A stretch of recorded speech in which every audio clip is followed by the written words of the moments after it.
देखो हम लोग बातचीत कर रहे थे कल जल के साथ विशिष्ट बंधुता, यही तो बात चल रही थी। किसकी? सल्फ्यूरिक अम्ल की। यही बताया जल की विशिष्ट बंधुता के बारे में। क्या बताया था? जल के साथ इसकी विशिष्ट बंधुता होती है सल्फ्यूरिक अम्ल की। इसने सल्फ्यूरिक अम्ल क्या करता है? जल के साथ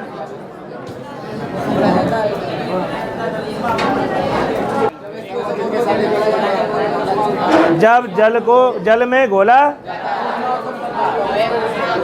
ऊष्मा उत्पन्न होती है, ऊष्मा उत्पन्न होने से हाइड्रेट बनते हैं। बताओ।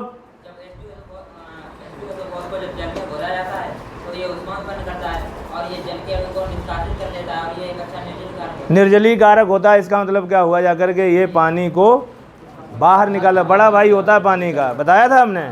पानी का बड़ा भाई होता है ये पानी को। यह एक अच्छा निर्जलीकारक होता है। कल कुछ उदाहरण हमने बताए थे।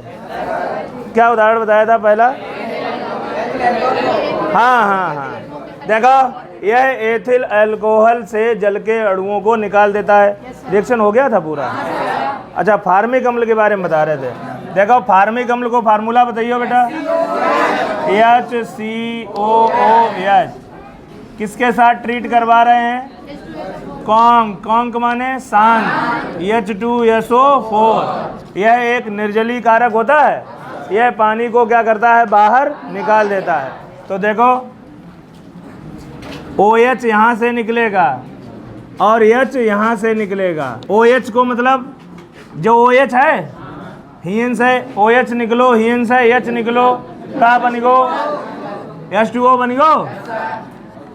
अब बचो का क्या? देखो ध्यान से समझो ये रिएक्शन।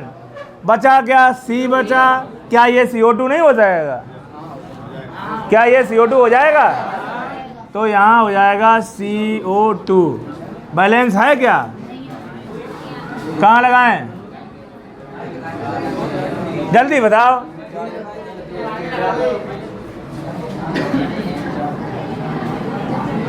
अब देखो जब बताओ जो CO2 कैसे हुई है? जब हीन से O निकल गया है, OH निकल गया है, तो CO2 कैसे मिल जाए? क्या मिलेगा? अब हो गया। यहाँ से कार्बन मोनोऑक्साइड निकल जाएगी। समझ आई कहानी? फार्मिक अम्ल को जब शांत सल्फ्यूरिक अम्ल, फार्मिक अम्ल में जब सांद्र सल्फ्यूरिक अम्ल को मिलाया जाता है तब जल का अणु निष्कासित हो जाता है और साथ में क्या बनता है? Carbon monoxide. क्या बन जाता है? ऐसे ही देखो एक हमारे पास और है ऑक्जेलिक अम्ल। क्या है बेटे? ऑक्जेलिक अम्ल को फार्मूला देख लो। जो अच्छो यौगिक, क्या नाम है इसका? क्या नाम है बेटे? ऑक्जेलिक अम्ल। क्या नाम है? ऑक्जेलिक अम्ल। ऑक्जेलिक अम्ल को जब सल्फ्यूरिक अम्ल के साथ ट्रीट कराया जाता है तब आपको क्या मिलेगा? पानी तो निकलना ही निकलना है। ये है सांद्र H2SO4। सांद्र H2SO4 है, H2SO4। देखो क्या यहाँ से पानी निकल सकता है? निकल जाएगा। तो पानी हमने निकाल लेना है क्योंकि ये निर्जलीकारक है। अब बताओ यहाँ देखो एक CO है और एक CO2 है, तो कार्बन मोनोऑक्साइड भी निकलेगी और साथ में क्या निकलेगी? Carbon di. आए समझ में? आई कहानी समझ में? यहाँ से जल का अणु निकला, बचा क्या? CO2 और CO, कार्बन मोनोऑक्साइड भी निकल गई और CO2 गैस भी निकल गई। नोट कर लो इन दोनों को। जाको नाम का है बेटा? क्या नाम है? फार्मिक अम्ल। क्या नाम है? और इसका नाम ऑक्जेलिक। देखो अंग्रेजी में इस तरीके से लिखते हैं, ऑक्जेलिक एसिड। आगे लिखो बेटे, अगला स्टार बना के लिखो सुक्रोज। सुक्रोज को फार्मूला बताओ। सुक्रोज लकड़ी, कागज, सुक्रोज लकड़ी, कागज आदि H2SO4 के H2SO4 के संपर्क में आने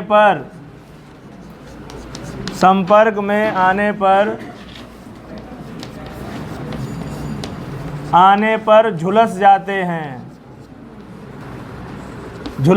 हैं। क्या बताया? सुक्रोज, लकड़ी, कागज आदि H2SO4 के संपर्क में आने पर जल जाते हैं। क्या हो जाता है? देखो बेटे, सुक्रोज का फार्मूला बताओ। C6, शाबाश। सुक्रोज जान शर्करा, C12, H22, O11, सुक्रोज हो। बेटा यहाँ क्या लिखोगे? ऊपर बोलते जाओ, क्या लिखोगे? सांद। चलो अच्छा अभिषेक बताओ, जहाँ में पानी कितने निकाल सकत? कितो पानी निकाल सकत? पानी फार्मूला बताओ। H2O है। देखो यहाँ हमें H2O के लिए क्या चाहिए? 2 हाइड्रोजन का चाहिए और 1 ऑक्सीजन का चाहिए। यही तो होता है पानी का सूत्र। क्या होता है? H2O। हमें हर हालत में पानी बनाने के लिए 2 हाइड्रोजन के चाहिए और 1 ऑक्सीजन का चाहिए। तो हमें 2 के लिए यहाँ 11 हाइड्रोजन मिल जाएंगे हैं, और 11 क्या है? 22 हाइड्रोजन चाहिए और 11। तो देखो हम ऐसे लिख सकत 11 H2O लिख सकत। 11 दूनी 22 हुई है। हाइड्रोजन क्या हुई है? 11 दूनी 22, हाइड्रोजन 22 हुई है और 11 ऑक्सीजन हुई है। अब बचो का C ऐसे लिख सकत। यहाँ C12 नहीं लगाया जाएगा, कार्बन जल जाएगा। इसको बोलते हैं ब्लैक मॉस। क्या बोलते हैं? ब्लैक मास। मास माने कोई द्रव्यमान, और ब्लैक माने काला पदार्थ। इसको बोलते हैं काला पदार्थ। तो झुलस जाएगी। काले रंग की शक्कर आपको वो तो जली हुई हो जाएगी। हो गया? नोट करो, इसे नोट कर लिया। देखो अभी हमने क्या बताया कि सल्फ्यूरिक अम्ल एक प्रबल निर्जलीय कारक होता है। यह जल के अणुओं को बाहर निकाल देता है। जब तक इसकी चलती है तब तक ये पानी के अणु को बाहर निकाल देता है। हमने बताया ये एथिल अल्कोहल से जल के अणु को निष्कासित कर देता है। यह फार्मिक अम्ल से जल के अणु को निष्कासित कर देता है, और ये ऑक्जेलिक अम्ल से जल के अणुओं को निष्कासित करता है। और जब सुक्रोज, लकड़ी, कागज आदि जब इसके संपर्क में आते हैं तो बेटे झुलस जाते हैं। देखा होगा राख क्या है? कार्बोनेट तो है। क्या है? तो जब सुक्रोज, इसका नाम क्या है? सुक्रोज जब शांत सल्फ्यूरिक अम्ल के संपर्क में आता है तो 11 अणु जल के बाहर निकल जाते हैं, और आपको ब्लैक पाउडर के रूप में जो मिलता है वो कार्बन ही होता है। अगला इंपॉर्टेंट गुण डालिए, ऑक्सीकारक गुण। चौथा है, हेडिंग लगाओ ऑक्सीकारक गुण। क्या लगाओगे? ऑक्सीकारक गुण। देखो सल्फ्यूरिक अम्ल जो होता है, हमारा प्यारा सल्फ्यूरिक अम्ल एक प्रबल ऑक्सीकारक होता है। यह आसानी से नवजात हाइड्रोजन उपलब्ध करा देता है। यह आसानी से नवजात ऑक्सीजन उपलब्ध करा देता है। ऑक्सीकारक का मतलब समझ रहे हो? दूसरों को ऑक्सीजन देने वाला ऑक्सीकारक हो गया। आवश्यकता पड़ने पर जिसको ऑक्सीजन की ज़रूरत पड़े वो सल्फ्यूरिक अम्ल से मिले। तो सल्फ्यूरिक अम्ल क्या होता है? एक प्रबल ऑक्सीकारक होता है जो सरलता से क्या उपलब्ध कराता है बेटे? नवजात ऑक्सीजन। देखो H2SO4 काय में टूटेगा? SO2 प्लस H2O, और क्या देगा? नवजात ऑक्सीजन। 4 ऑक्सीजन है, 2 और 2 4 हो गया। इसने क्या क्या दिया? सल्फ्यूरिक अम्ल आसानी से क्या उपलब्ध कराता है? नवजात ऑक्सीजन। और यही नवजात ऑक्सीजन दूसरे के साथ जुड़कर उसका ऑक्सीकरण कर देती है। यही नवजात ऑक्सीजन से ही दूसरा कोई धातु, कोई अधातु क्रिया करके ऑक्सीकृत हो जाता है। कुछ बात पल्ले पड़ी। क्या बताया? कि सल्फ्यूरिक अम्ल एक प्रबल ऑक्सीकारक होता है। क्यों होता है? क्योंकि ये सरलता से नवजात ऑक्सीजन उपलब्ध करा, समझ में आया? और ये धातुओं और अधातुओं आदि दोनों को क्या करता है? ऑक्सीकृत कर देता है। तो लिख लीजिए इसमें थोड़ा सा, लिखो H2SO4 एक प्रबल ऑक्सीकारक होता है। एक प्रबल ऑक्सीकारक होता है जो सरलता से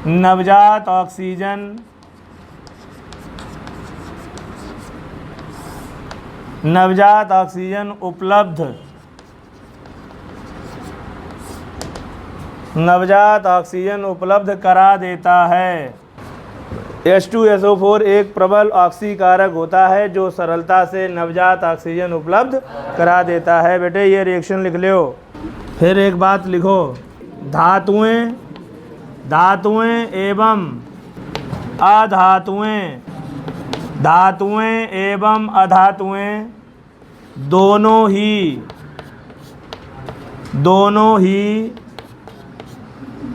सल्फ्यूरिक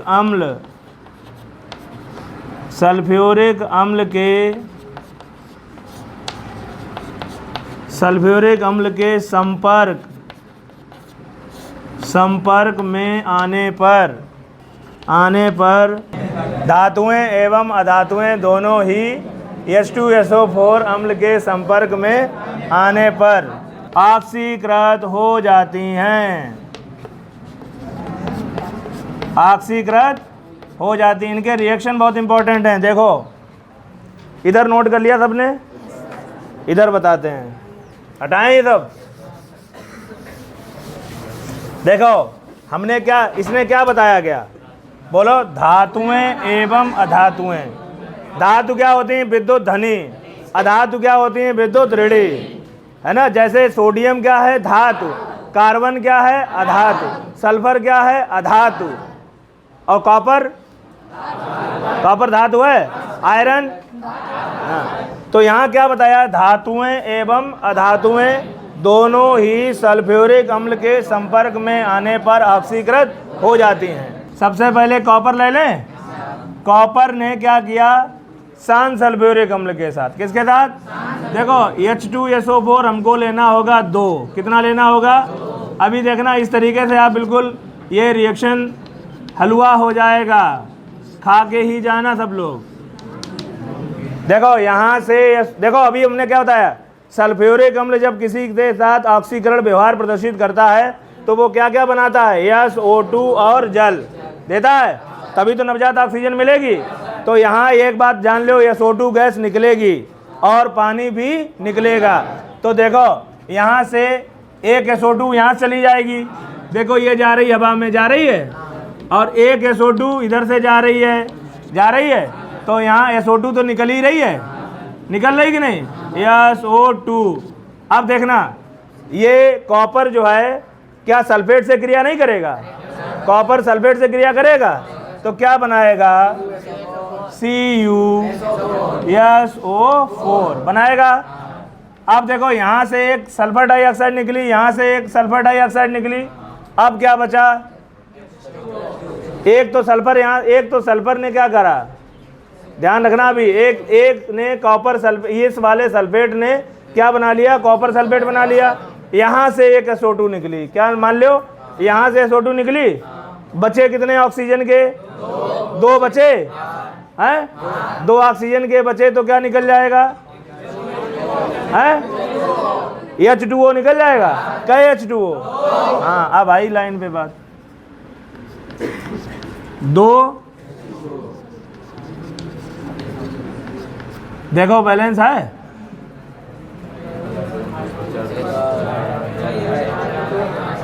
सही है, बैलेंस है, कहानी बैलेंस है। देखो SU जो CU चला यहाँ से SO4 के लेके भाग गया, क्या बना लिया? क्या बनाया? नहीं समझ में आ रही। कॉपर ने सल्फेट के साथ क्रिया करी क्योंकि यहाँ कॉपर Cu2+ है और यहाँ पर क्या हो गया? CuSO4 बना लिया। यहाँ से एक SO2 निकली गई, बचे कितने ऑक्सीजन के? 2 और 2 ऑक्सीजन, एक जाओ ऊपर वाले के लिए चलो जे H2O और एक जाओ नीचे के लिए आइए।